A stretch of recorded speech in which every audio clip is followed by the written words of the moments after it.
All right, so it's now Saturday, January 27th. I think the last time I did a video was a week ago. Let's see what all I've gotten done in that time. I didn't video all of it, um, but we'll take a look here. So last time I was talking about using the broad fork through these beds and then covering it up with just black trash bags, which is exactly what I did.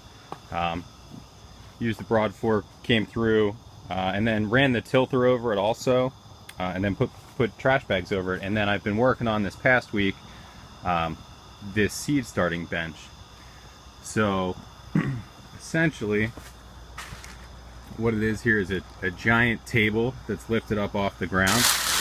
Built a wood frame, you know, 4x4 legs. It stands about 4 feet off the ground. And this box has in it sand.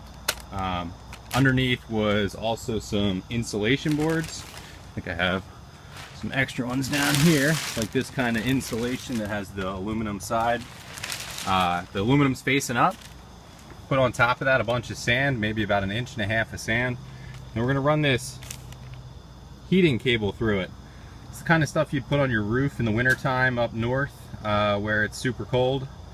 And they get ice damming and things like that. I'm gonna use it here and just run it back and forth in this sand, put another 1 or 2 inches of sand over it, and then you wet this down. And this will allow heat to rise up onto your seed flats. So you'll put flats down here and then it'll warm your seed flats up. So it's kind of what I've been working on.